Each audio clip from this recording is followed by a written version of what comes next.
अखलाक का परिवार लखनऊ पहुंचा। आज यूपी के सीएम अखिलेश यादव से करेगा मुलाकात। पीड़ित परिवार के घाव पर प्रदेश सरकार ने लगाया मुआवजे का मरहम।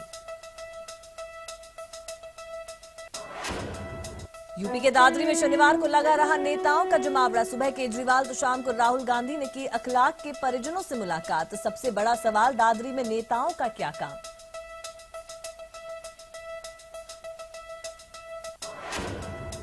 बीफ पर बयान देकर बीजेपी के निशाने पर आए लालू। सुशील मोदी ने कहा, वोट के लिए लालू खा सकते हैं गौमांस। गिरिराज और राजनाथ सिंह ने भी साधा निशाना।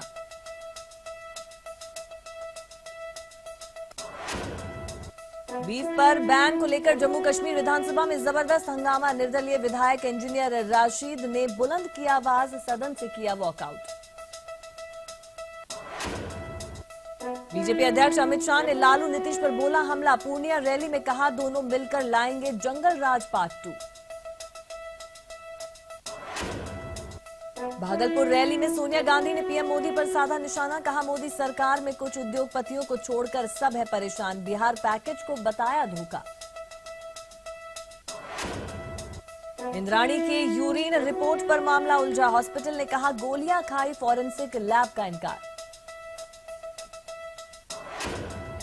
इंद्राणी पर अगले 48 घंटे भारी नाजुक बनी हुई है हालत। अस्पताल के डॉक्टर ने कहा, अभी तक नहीं हुआ कोई खास सुधार।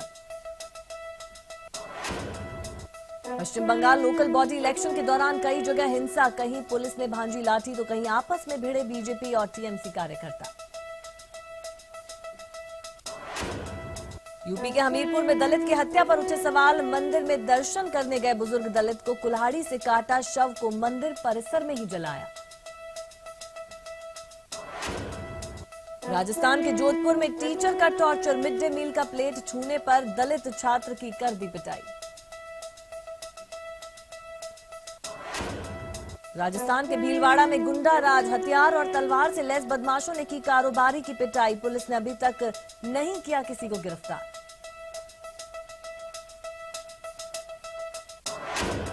फुटबॉल के महाकुंभ इंडियन सुपर लीग 2 का रंगारंग आगाज। ऐश्वर्या समेत कई कलाकारों ने जमकर लगाए ठुमके। समारोह में बिग बी, सचिन समेत मुकेश और नीता अंबानी भी रहे मौजूद।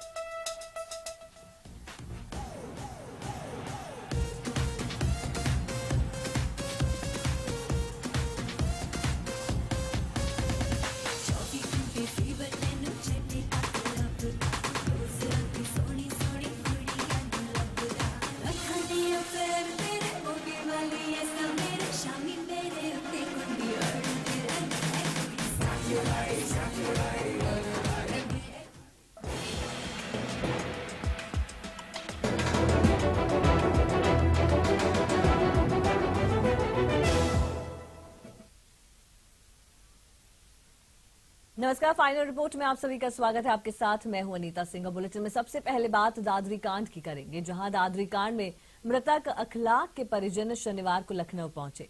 यहां वे आज सीएम अखिलेश यादव से मुलाकात करेंगे और परिजनों में अखलाक की मां, बेटी और दामाद है।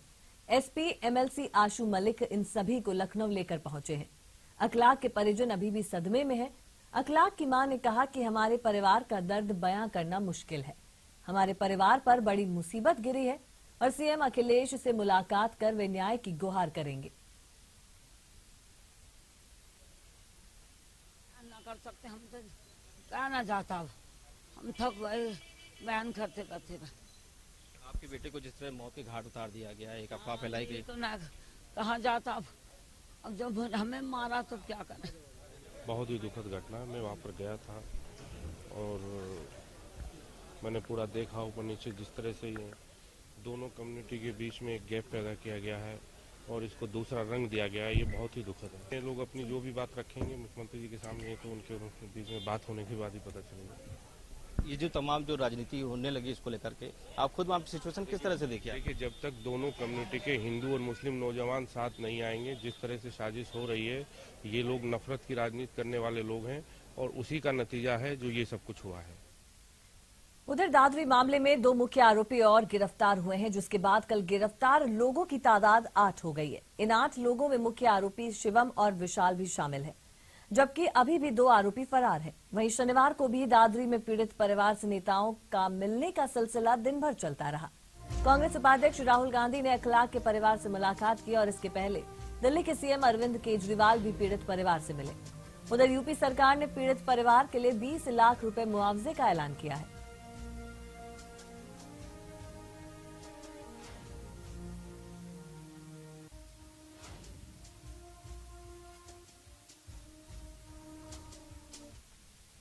दादरी के बिसाहड़ा गांव के लोग अखलाक की मौत और उस पर हो रही सियासत से आहत हैं। इतने आहत हैं कि शनिवार सुबह उन्होंने ये फैसला कर लिया कि ना तो नेताओं और ना ही मीडिया को गांव में घुसने दिया जाएगा। सुबह उन्होंने इस बात को लेकर हंगामा भी किया, लेकिन नेताओं के आने का सिलसिला नहीं थमा। सुबह आम आदमी पार्टी का पूरा काफिला दिल्ली के सीएम केजरीवाल को लेकर दादरी पहुंचा, तो शाम में कांग्रेस उपाध्यक्ष राहुल गांधी अपने दल बल के साथ दादरी पहुंचे। इससे पहले शुक्रवार को हैदराबाद से ओवैसी और दिल्ली से महेश शर्मा यहां आ चुके हैं।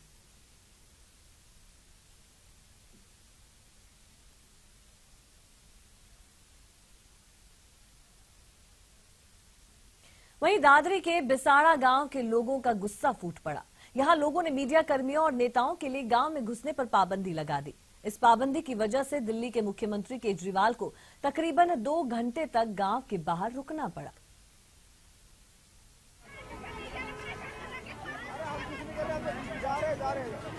अरे अम्मा बंद पड़ा है, अब तक जा रहे हैं गाड़ी। अरे अम्मा गाड़ी स्टार्ट कर। बर्दाश्त करने की हिम्मत ने जब जवाब दे दिया तो गुस्सा फूट पड़ा। बिसाहड़ा की गलियों की कुंठित आवाज मुखर हो उठी। महिलाओं ने मोर्चा संभाल लिया। हर ओर से बस एक ही आवाज आई, बहुत हो गया तमाशा, हमें बख्श दो, हमें छोड़ दो। अखलाक चला गया लेकिन हमें जीने दो, बिसाहड़ा को जीने दो।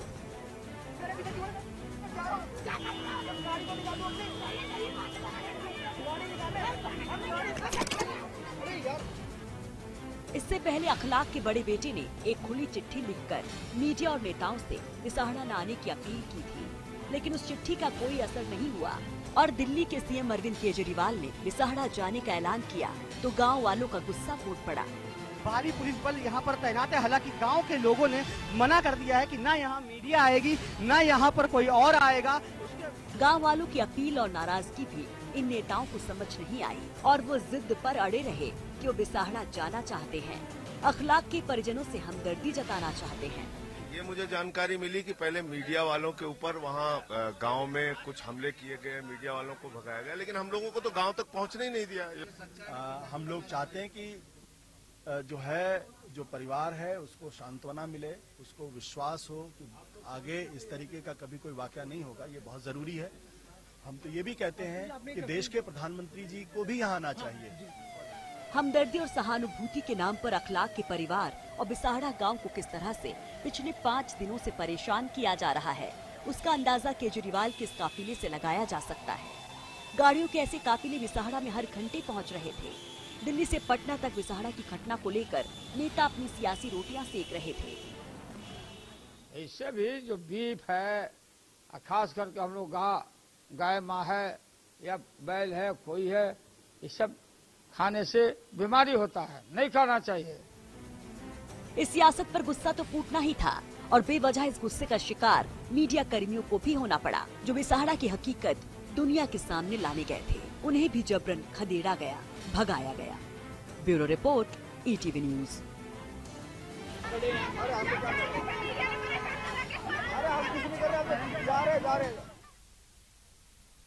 वहीं बीफ पर बवाल अनलिमिटेड जारी है। वैसे तो इस बवाल की शुरुआत दादरी से हुई थी, लेकिन शनिवार को इसको ट्विस्ट और टर्न दिया लालू प्रसाद यादव ने। लालू के बयान पर जहां बीजेपी ने उनको जमकर खरी खोटी सुनाई और उनको अपने बयान पर सफाई देने को विवश कर दिया, वहीं समाजवादी पार्टी नेता आजम खान ने अपने अंदाज में लालू के बयान का समर्थन किया। जो बाहर जाता बीफ खा रहा कि नहीं, हिंदुस्तान में भी तो बीफ खा रहा है। अपने को हिंदू कहने वाला भी तो खा रहा है। जो मांस खाता है उसको गाय और बकरा से क्या फर्क है भाई? ये तो कम्युनलाइज कर रहा है। कोई भी सभ्य आदमी मांस नहीं खाता है बीमारी की वजह से। कोई गरीब कहीं खाए, मतलब नहीं खाना चाहिए। लालू जी मत बोलिए, आप भगवान श्री कृष्ण के वंशज हैं। लालू जी और केवल राजनीतिक सफलता हासिल करने के लिए और केवल सरकार बनाने के लिए कम से कम अपने वसूलों और सिद्धांतों से और अपनी परंपराओं से समझौता मत कीजिए, मैं आपसे अपील करना चाहता हूं। आपने लालू जी की बात को सुना और बरसों से हम यही बात कह रहे हैं कि बड़े का गोश्त, यहां तक कि मरे का गोश्त, मरे जानवरों का, वही लोग खाते हैं जिनके पास इस महंगाई के आलम में सब्जी और दाल खरीदने का पैसा नहीं है। भाजपा कम्युनलाइज कराना चाहती है, उसी में कोई बीफ की बात कोई बोला, बीफ हमने कहा कि बीफ खाने से, जानवर का मांस खाने से या कोई चीज के खाने से आदमी बीमार पड़ता है, नहीं खाना चाहिए कोई चीज, 20 बार बोले। और हमने कहा कि बीफ तो ज्यादा कदा सो कल हिंदू भी खा लेता है साहब। Beef means not the cow slaughter, cow मांस। तो बीफ पर बवाल बढ़ता जा रहा है और ऐसे में सवाल यह है कि ये बीफ है क्या और इसको लेकर सियासी लोग अपनी सियासत चमकाने में क्यों लग गए हैं। बीफ खाता है, हिंदू में नहीं खाता क्या बीफ? ये गोश्त का हमला नहीं था, ये मजहब के नाम पर इनको कत्ल किया गया है। भोजन पर यदि दंगा कराएंगे, देश कहाँ किस जगह में जाए? जिसको देखो वही अपनी अपनी थ्योरी देने में लगा है। दरअसल नेताओं को इस मामले में अपनी अपनी थ्योरी देने में मजा आ रहा है। उनको अपनी अपनी सियासत चमकाने का जैसे नया फॉर्मूला हाथ लग गया है। अगर इन नेताओं की जुबान पर 100% भरोसा कर लिया जाए तो इस देश का भगवान ही मालिक है। आइए आपको बताते हैं कि जिस बीफ पर इतना बवाल मचा है, आखिर वो भला क्या है। अगर ठेठ अंग्रेजी संदर्भ में देखें और कैम्ब्रिज डिक्शनरी की माने, बीफ का मतलब होता है मवेशी यानी गाय का मांस। अगर वैश्विक संदर्भ में देखें तो बीफ को गाय, बैल, सांड, बछड़े या बछिया के मांस को परिभाषित करने के लिए उपयोग में लाया जाता है। ऐसे में सवाल उठता है कि भारत में जब गाय की पूजा होती है, हिंदू के साथ साथ बड़ी संख्या में मुस्लिम भी इसे पालते हैं, तो फिर उसका मांस कैसे खाया जा सकता है। भारत के संदर्भ में बीफ का मतलब बिल्कुल जुदा है और अर्थ भी कैम्ब्रिज डिक्शनरी से अलग है। भारत में बीफ का मतलब मुख्य तौर पर भैंसों के मांस से है और भारत से भैंसों के मांस का ही निर्यात होता है। इतना ही नहीं, उस मांस में भैंस की हड्डियां तक नहीं होती, सिर्फ और सिर्फ भैंस के बोनलेस मांस का ही निर्यात होता है। बीफ यानी भैंसों के मांस निर्यात की परिभाषा केंद्रीय वाणिज्य राज्य मंत्री निर्मला सीतारमन ने भी एक प्रेस कॉन्फ्रेंस में दी है। निर्मला सीतारमन के मुताबिक भारत से गाय, बैल, सांड, बछिया या बछड़े के मांस का निर्यात नहीं होता। लेकिन आपको बता दें कि ब्राजील के बाद भारत बीफ एक्सपोर्ट करने वाला दुनिया का दूसरा सबसे बड़ा देश है और इस एक्सपोर्ट में उत्तर प्रदेश की 50% हिस्सेदारी है। वापस लौटते हैं गौमांस पर। भारत में 10 राज्यों को छोड़कर बाकी के राज्यों में किसी न किसी रूप में गौ मांस पर प्रतिबंध लगा है। मांस के लिए गाय मारने पर भारी जुर्माना और सजा का भी प्रावधान है। जिन राज्यों में गौ हत्या पर कोई प्रतिबंध नहीं है, उसमें केरल, पश्चिम बंगाल, असम, अरुणाचल प्रदेश, मणिपुर, मेघालय, मिजोरम, नागालैंड, त्रिपुरा, सिक्किम और एक केंद्र शासित राज्य लक्षद्वीप शामिल है। यानी साफ है, हर बार बीफ का मतलब गौमांस नहीं होता। लेकिन सियासी दल और ज्यादातर मीडिया संस्थान इसकी गलत परिभाषा बताते हैं। हमारी अपील है आप सभी से, बीफ पॉलिटिक्स और अफवाहों पर ध्यान न दीजिए, सच समझिए और आस पड़ोस के लोगों को भी समझाइए ताकि दादरी जैसी घटनाएं फिर कहीं ना हो। Bureau report, ETV news. और यहाँ वक्त तो चला एक छोटे से ब्रेक का। ब्रेक के इस पार कुछ और अहम खबरें जल्द लौटेंगी।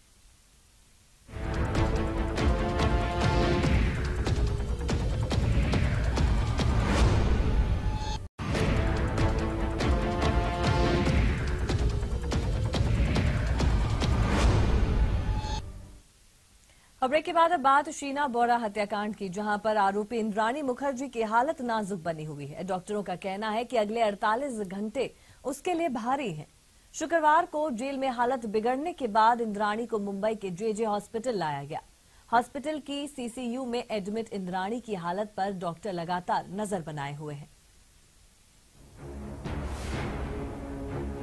ये तस्वीर उस इंद्राणी की है जो कभी ड्रीम गर्ल हुआ करती थी, जिसने सिद्धार्थ दास, संजीव खन्ना और पीटर मुखर्जी के दिलों पर राज किया। लेकिन आज उसका ये चेहरा खुद उसे भी डराने लगा है। खुद के चेहरे से इंद्राणी दहशत में है, इस कदर दहशत में कि गहरी नींद में सो गई है। इतनी गहरी नींद में जिससे जागना आसान नहीं है। किसी परी की माफिक रही इंद्राणी की जिंदगी।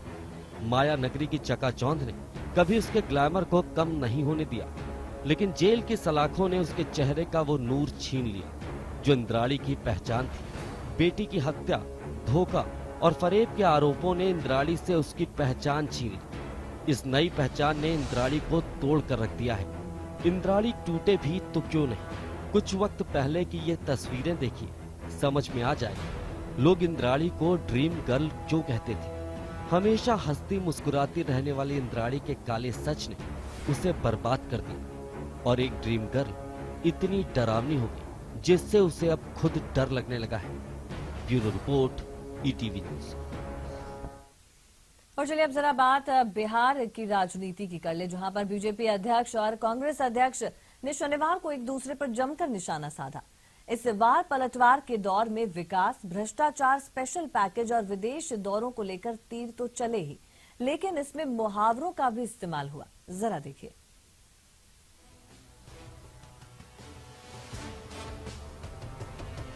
बिहार के चुनावी रण को जीतने के लिए देश के दो बड़े दलों के मुखिया ने एक दूसरे पर जमकर वार पलटवार किए। बीजेपी अध्यक्ष अमित शाह ने बिहार को स्पेशल पैकेज न दिए जाने पर कांग्रेस पर सवाल उठाए, तो कांग्रेस अध्यक्ष सोनिया गांधी ने स्पेशल पैकेज को धोखा और झूठ का पुलिंदा करार दिया।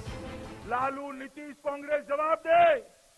10 साल तक दिल्ली में यूपीए की सरकार थी, सोनिया मनमोहन की सरकार थी, कितना पैसा दिया? सच्चाई ये है कि पैकेजिंग और रिपैकेजिंग के मामलों में माहिर प्रधानमंत्री पुरानी योजनाओं जिनमें राज्य सभी असंधान है, उस सबको मिला जुला कर इस पैकेज के रूप में दोबारा पेश किया। पूर्णिया की रैली में अमित शाह ने कांग्रेस को भ्रष्टाचारी कहा, तो भागलपुर में कांग्रेस अध्यक्ष सोनिया गांधी ने फिर पलटवार किया।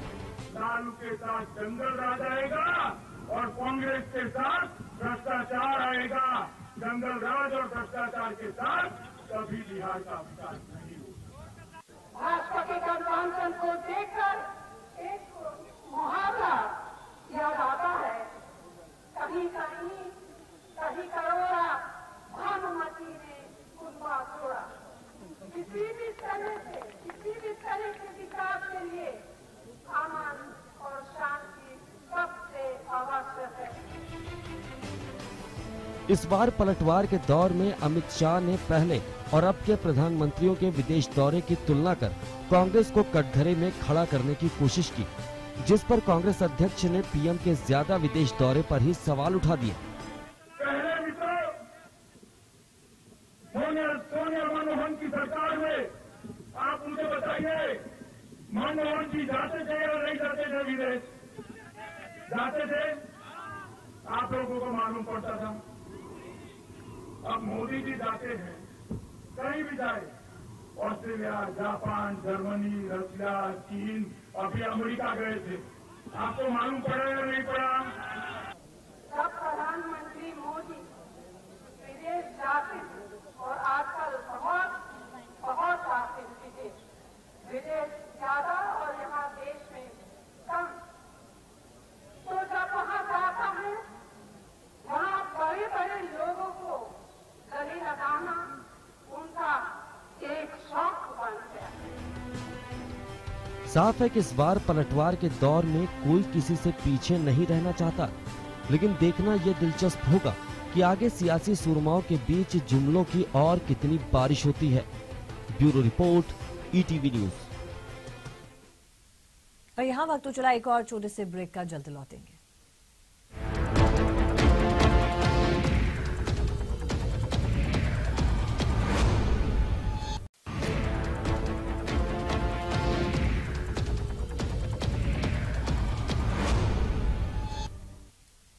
ब्रेक के बाद आपका स्वागत है। ETV news network head Jagdish Chandra ने शनिवार को कोलकाता में ईटीवी बांग्ला के ऑफिस का दौरा किया। इस दौरान नेटवर्क हेड ने दुर्गा पूजा के कवरेज को लेकर चल रही तैयारियों का जायजा लिया। साथ ही नेटवर्क हेड जगदीश चंद्र ने ईटीवी के सभी दर्शकों को पूजा की शुभकामनाएं दी। ईटीवी न्यूज नेटवर्क हेड ने बताया कि इस बार ईटीवी बांग्ला ने पूजा के कवरेज को लेकर खास तैयारियां की है। उन्होंने उम्मीद जताई कि ईटीवी के इन प्रयासों को दर्शकों का अच्छा रेस्पॉन्स मिलेगा।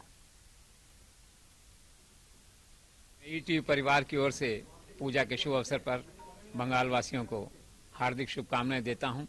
ईटीवी के दर्शकों को शुभकामनाएं देता हूं। ईटीवी ने पूजा की कवरेज के लिए विशेष प्रबंध किए हैं। मुझे आशा है कि इस बार ईटीवी दूसरे चैनल्स की तुलना में सबसे बेहतर कवरेज पूजा की करेगा। मुझे कहते हुए खुशी है कि इस समय बिरसा के नेतृत्व में यहाँ 200 से ज़्यादा स्टोरियाँ रोज बन रही हैं। 2000 से ज़्यादा न्यूज़ पट्टियाँ जा रही हैं। मैं सोचता हूँ बंगाल के पत्रकारिता के इतिहास में यह एक नया रिकॉर्ड है। मैं एक बार फिर से अपनी टीम को और पूजा के अवसर पर आप सबको हार्दिक बधाई और शुभकामनाएं देता हूँ। तो देश विदेश के फुटबॉल फैंस का अब इंतजार खत्म हो गया है, क्योंकि आईएसएल सीजन 2 शुरू हो चुका है, जहां अगले 79 दिनों तक फैंस के लिए रोमांच से भरपूर 56 मुकाबले होंगे। चेन्नई में आईएसएल का उद्घाटन हुआ और समारोह में देश के कई दिग्गज शामिल हुए और ओपनिंग सेरेमनी की रौनक बढ़ा दी।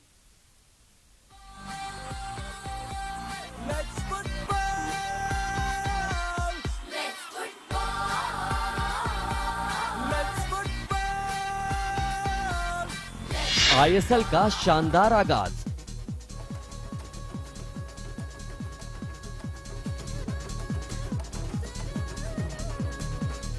दिग्गजों ने बढ़ाई रौनक। ऐश्वर्या आलिया के जबरदस्त ठुमके।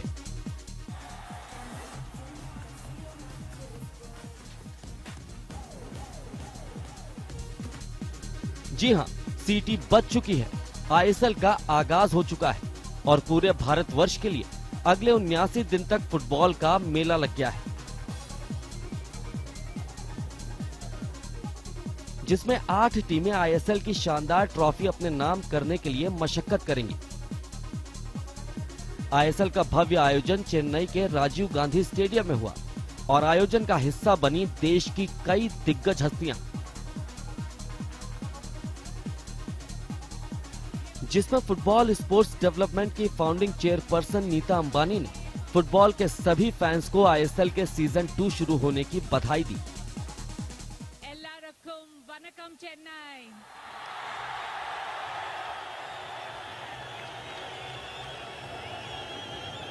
I wish all the 8 teams all the very best for ISL Season 2. Dear fans, thank you for supporting this beautiful game of football. Together with your support, we will make ISL 2 bigger and better. इसके बाद ऐश्वर्या राय बच्चन और आलिया भट्ट ने खूब ठुमके लगाए। समारोह में glamour का तड़का लगाया।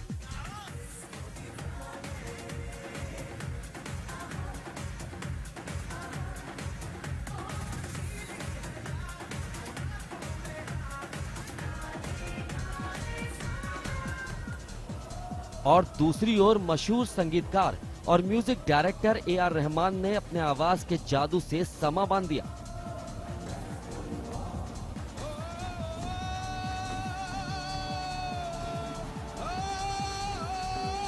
कुल मिलाकर आईएसएल सीजन 2 का आगाज शानदार रहा और अब देखना होगा कि आईएसएल का क्रेज फुटबॉल क्रेजी फैंस के सिर पर किस हद तक चढ़कर बोलता है। Bureau report, ETV sports.